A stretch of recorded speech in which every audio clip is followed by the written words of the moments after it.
Guys, indeed, man. Sorry for failing the math and leading you to believe something wrong. So anyways, the match did go as expected. Edward Gaming came out, took control fairly early on, but I do think some credit needs to be given to Dark Passage. They have gotten better as the games have gone on, and they made some more aggressive plays. Not necessarily the all-ins we were looking for, but they did go for some of those early dives and early chases and punished EDG when they made mistakes. Yeah, EDG wasn't playing flawless early at all, and Dark Passage did a good job trying to keep up, and that actually makes the battle for first place in Group B even more important. Like if you can choose White or EDG at the start of the predictions, maybe we're like, yeah, maybe they're similar, maybe White's a level better, but how much? But looking at EDG now, like the discrepancy is very, very big.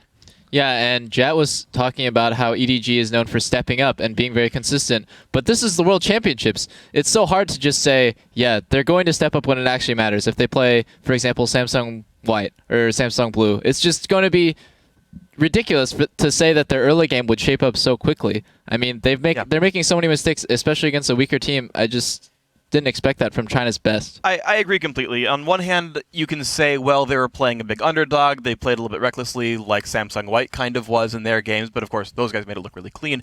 On the other hand, I, again, completely agree with you, because even in the Chinese regional final, you had Starhorn Royal Club take them to 3 games. In fact, they were leading early game most of those battles. So if Starhorn does take #1 in Group B and Edward Gaming does fall to #2, you could easily have that, that inter-country kill and Starhorn suddenly's top 4 in a very believable fashion. And so I agree.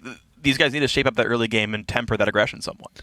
I mean, this is still a team that is based around that late game and the team fighting. And if you draw that comparison to Samsung Blue or something like that, you could say, oh, well, Samsung Blue often falls behind in the early game as well. They've done it to many teams. And yet they've only lost one best of 5 in like 9 months. So I'm not as convinced that EDG's early game is as big of a problem as people seem to think it is. Obviously, against Dark Passage, more questions arise, but I think they're going to get it together and do just fine. 2 things, I'm going to quote you on that at a later date. And number 2, I think it's time to slide this one along. Earlier today, we asked you guys to get onto Twitter and tell us who has been the most outstanding player in the Taipei group stage and why. And we're going to talk about some of your selections. From SJ Danois, supports rarely get the playmaking credit they deserve, not on this desk. Mata is changing that and has come out huge during the group stage. Crepo, as a fellow support player, I think you're going to agree. I just think the way the support metagame has changed just over the course of like the entire season, I do think playmaking supports have a better place in the metagame, and they do actually get a lot of credit. But then Mata takes it up to another step. He's just flawless in almost every aspect of his play. And yeah, if we ever mention supports, he's the one we're going to be mentioning first. He's the faker of supports.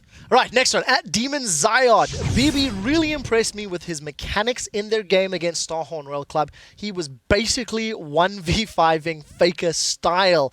BB definitely has looked good. Yeah. Not great. I do have a lot of respect for BB still as an individual player. Also, he's taken the shot calling role for Taipei Assassins. That can be a lot to focus on. Ultimately, though, his bot lane synergy with Jay I found to be a bit weak, and so he's looking, I would say, worse than he probably should, because a player of his skill actually should be putting up a little bit better numbers with that. Yeah, to me, BB will always be a legend because he won the Season 2 World Championships in a spectacular fashion, but you can't really see him shine so much because the game now is so dictated by laning phase, and he doesn't have great synergy with Jay, so he doesn't get to shine as much, and then when he does get to that mid-late game, when he's actually even, and he's not super far behind, he does get to play very well. All right, so the next one comes to us from @JoshLol1 or Lolly. Definitely Uzi. His tryst was incredible versus TSM. It seemed like getting caught was part of his plan. I'm not sure I agree with that so much, but hey, if it works out, it works out. Don't you think, Monte Cristo? I guess. Guys, thank Learn you. support Kale. Well, thank you for sending those in, and of course, we'd love to hear more. Join the conversation throughout all of Worlds by tweeting to us at LOL Esports. Make sure you use that hashtag Worlds.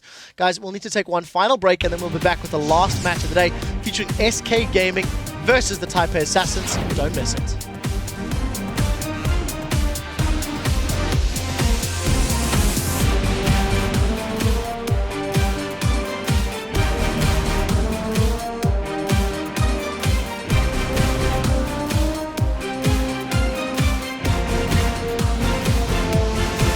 And it looks like he he will be going down in this one. It's just a matter of time. Naru gets it up. Wait! The rest of the team, the bomb! Oh, it does take him down in the end. But FCZF not getting anybody. Fat Atlas comes in on this one, and they're going to be able to lock down FCZF. It is going to be Edward Gaming moving in. Koro going big on this one. He's happy. He's got the Zillion support, of course. He will just get revived back in there. Koro again going into a 3v1 situation. The spikes are going to go right through and take down Touch, and they're in the base for the win.